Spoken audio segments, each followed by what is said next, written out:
Hi everyone, thank you for joining me. It's been a minute. Due to the feedback, or lack thereof, on my last video, I decided to not do another video like that. I was testing some things out and had another video in mind, but I don't think I'm gonna do that video. Um, these seem to be the videos that everybody really likes, and I like them too, so we'll just stick with this.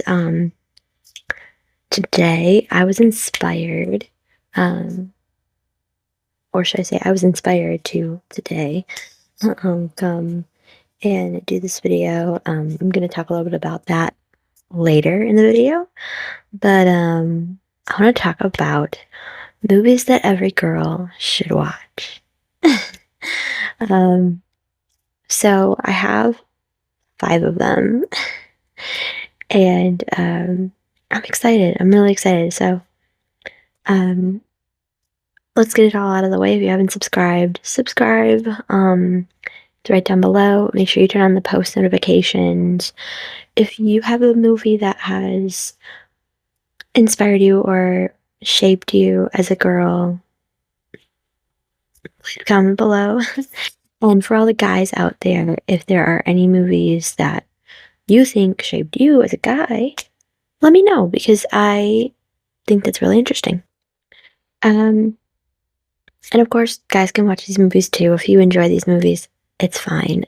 These are great date movies too. Just letting you know. So, let's get into it. So, the first one that I want to talk about, um, this one actually, like, it kind of, if you were a kid in this era, you probably feel the same way. I can't talk about how much this movie has really shaped me. And this particular one, for some reason, I just connected with it so much. Um, so to kind of give you the idea, so I was raised um, in the time period of like those sort of cottagecore, Regency, um, Gibson sort of time periods. Um, and I love it. I love it so much. It's one of my favorite things. You see the butterfly motif behind me. My bedding is very, lavender, very soft. My room is just very much like that. I love it so much.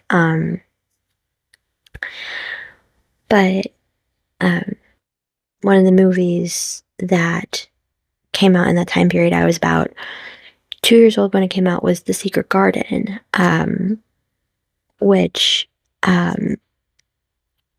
if you haven't seen that movie, you need to check it out. Oh my God. It is one of the best movies ever made. So good. But I had a DVD that I got for my 13th birthday, I think. And it was that movie, but it also had this movie, A Little Princess. But this is not the Shirley Temple version, which is great in and of itself. But this one,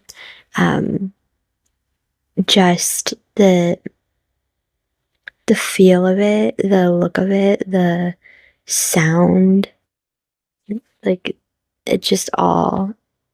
If you want to know about me as a child, this movie just. And I actually read the book. It's a very, very good book. But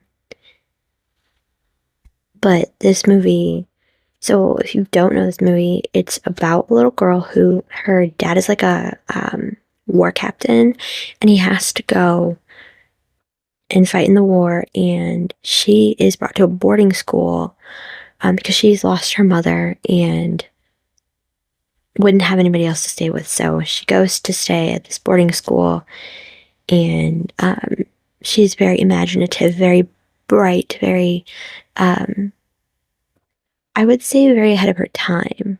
So the time period is very like Gibson, going into like that, time period, where it's like a lot of the ideals are changing, a lot of the thought processes are changing. There, many new achievements and things, and somebody like that who's young and vibrant is excited about it, but those in the boarding school aren't necessarily excited about it. um, and she has to navigate that, and she's trying to make new friends in this school, and as she's making them, she's telling them stories, and it's just, her imagination is incredible. But one of my favorite things, and one of the things that is strewn throughout the movie, that is just the big line of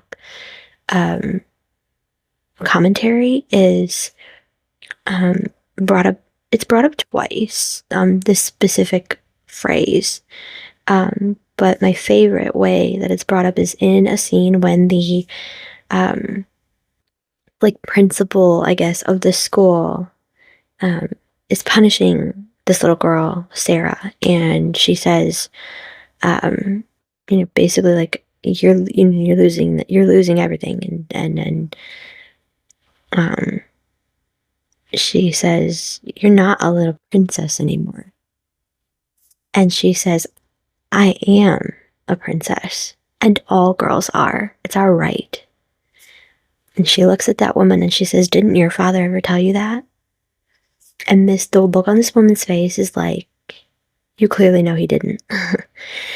And it doesn't change, her thinking on it, but that moment of like breaking a little bit is so powerful. And I just love that phrase of, we're all princesses. And it's just, every little girl needs to hear that. And it just makes for an amazing story, and I think it's one that you'll want to rewatch again and again. So going into the next movie, I want to talk about another movie that is more modern. And funnily enough, this came out 21 years ago. And that feels crazy. I mean, the first movie came out in like 96, 97, which is like almost 30 years ago. My God. But this one coming out 21 years ago is crazy. So 2004, Raising Helen. Kate Hudson, love her. Hayden Panettiere, Spencer Breslin, Abigail Breslin, the whole thing. She's like a party girl and has two sisters. And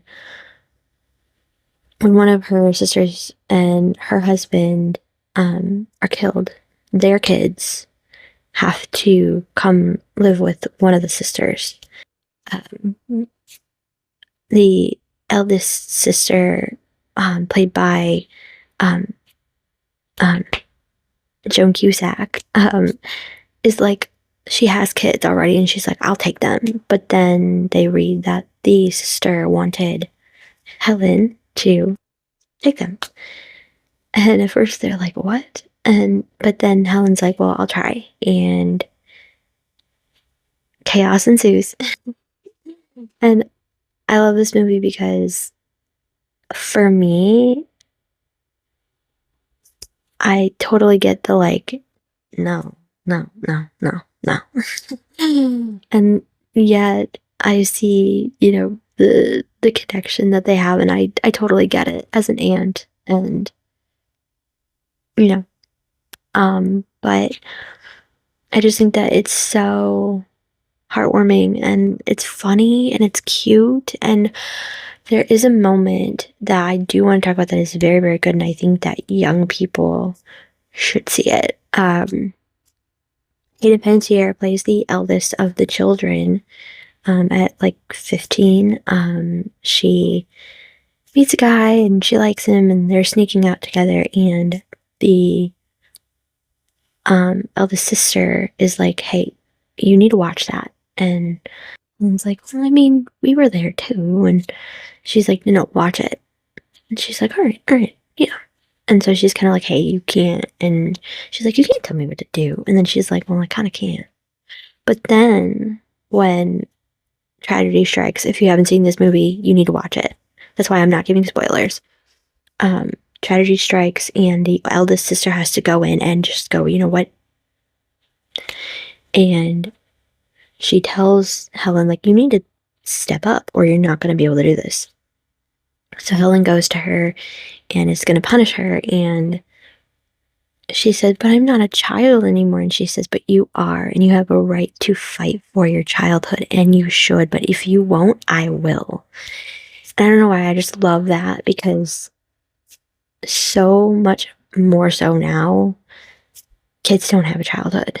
They're just thrust into everything. And I think it's important for us as adults to help them to fight for their childhood and be able to be silly and young and little, and who cares if they're making up stories and running around, as long as they're not breaking things, they're not hurting people, they're not, as long as they are being respectful, as long as they are being good in public, not causing a huge ruckus, they can laugh a little bit, they can, jog around a little bit, they can, play outside, let them imagine and color and do all those things. And I think it just brings it back to her learning, like, it's okay for me to come into this role, just like it's okay for you to be in that role. And I think that's really the heart of the story. And I think it's really, really important for girls and even, guys too, to see it. I think it's one of the better movies out there, and not a lot of people talk about it. So the next one is another one that shaped me so much. This is from 2000. It is called Beautiful. Has Minnie Driver. She plays a woman who is a beauty pageant contestant, and her hope is to do the national pageant, be, basically Miss America, and she is going through all of the stuff from her upbringing and dealing with, all of that, and her friend's struggles, and her friend, and this little girl who, we find something very interesting out about her, as we go. Don't want to give too much away. Again, you have to see it. And I think for me, this character that she plays, Mona, is just so cool, and I love the dynamics of the story, and I love how her friend becomes like an older sister to her, and she's like, you need to grow up, you need to do this, you need to basically get your crap together. Like, you're not a child anymore, you need to do this. And this child is going, I want to know where I belong. And she's like, I can't tell you that, I can't give you that. And it just all culminates in this moment when she is asked what characteristic, I think the person says, do you like most about yourself, and why? And she is standing there and just is clearly stricken and says, I don't like myself. And she starts to unpack what, is going on in the story, and all the women are just applauding her, and it turns into kind of this funny thing of, the little girls are going, Mommy, why are you all crying? Why are you? And if you didn't get it, you didn't get it. I really enjoyed it. I to this day, I have it on DVD and I will watch it all the time. I love it so much. I love it so much. Um, and I just think if you haven't seen it, you need to see it. So this one is kind of specific, I guess, to me, maybe because some people might not catch this, but um, this number two would be Spanglish. Adam Sandler, Tay Leone. Um, I don't, I don't know. It's just here's why.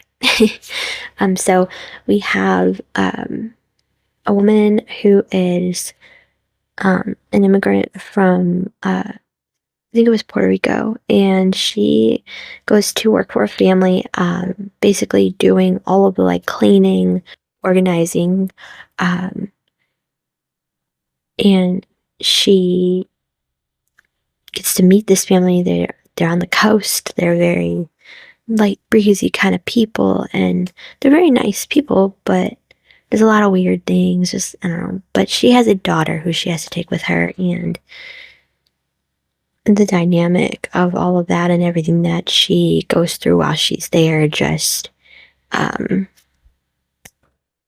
brings it to a head. And one of my favorite scenes is near the end. I'm not going to give too much away. Again, you have to see it. But the daughter is writing her college admissions test essay from the beginning. So we get to see the story through her writing it. And she says at one point,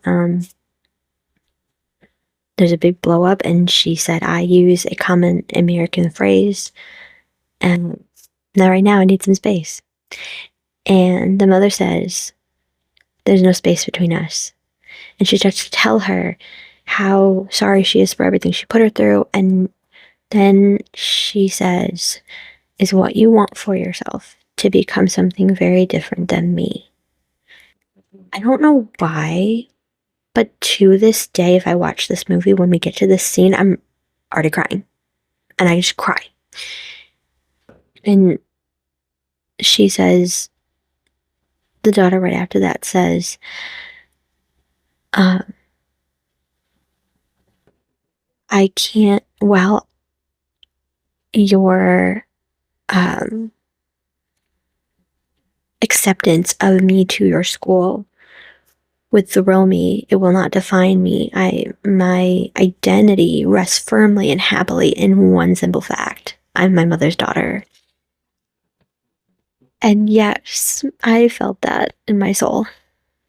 Yes, I love it. And to me, it's funny, it's witty, it's cute, it's sweet, it's everything you could want in a movie. And if you haven't seen it, came out in 2003. So good, so good. I'm gonna give a honorable mention to 13 Going on 30 because it's so good, but also very niche.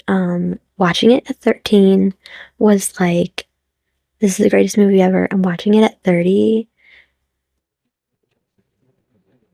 I I I may or may not have done a, you probably saw it because I posted it and then I deleted a 13 Going on 30, like 30th birthday thing, and we were still in lockdown, so nobody was there, but yeah. It's worth it to watch it, and I think it's great. I love it. But now going into number one that I think every girl should see. I mean, there are so many like this. There's Priceless. There's Taken, but kind of not in the same vein. But Priceless would be the one that would be the closest in the same vein. You need to see that movie, Priceless. Look it up. Check it out. But this movie is what inspired this. I had not seen this. I had seen the trailer for it and wanted to see it so bad. Finally got to see it. It is called Redeeming Love. This is a modern day, not modern day, but a modern-ish day retelling of the story of Hosea. in the Bible, seen through a sort of Civil War-ish time period, 1920s to 1920s time period. I don't know. It's like that kind of a old westy kind of almost. Kind of like that vibe. Retelling, and we have a girl who is sucked into a life that is less than admirable, and a guy who is like, God told me to come here and marry you. And she's laughing at him like, whatever, man. But then she's kind of like, okay, where are we going? And doesn't realize what God is taking her through.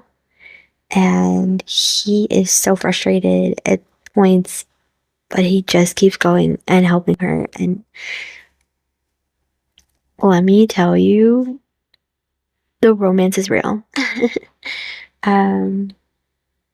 This movie is very serious.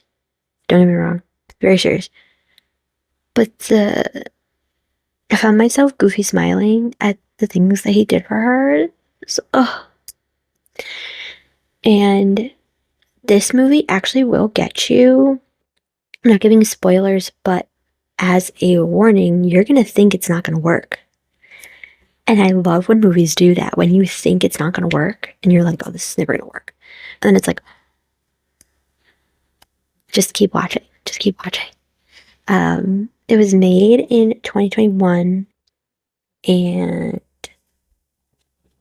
so worth it. So worth it. If you are a girl, you need to watch it. If you're a guy, you need to watch it. But these movies all together, you need to see them. If you haven't seen them, check them out. Go back over the list, and I'm sure some of them are streaming. I'm sure some of them are somewhere. If not, get them on DVD. Go for it. Why not? We've talked about Pride and Prejudice as well, but we've already exhausted that, I think. And that has its own video. I think that would have its own video that I would have to go through, and I don't know if you guys are ready for that. We'll see. But thank you guys so much for tuning in. Ladies out there, check these out. And guys, date night ideas. Get some popcorn, dim the lights, watch the movie.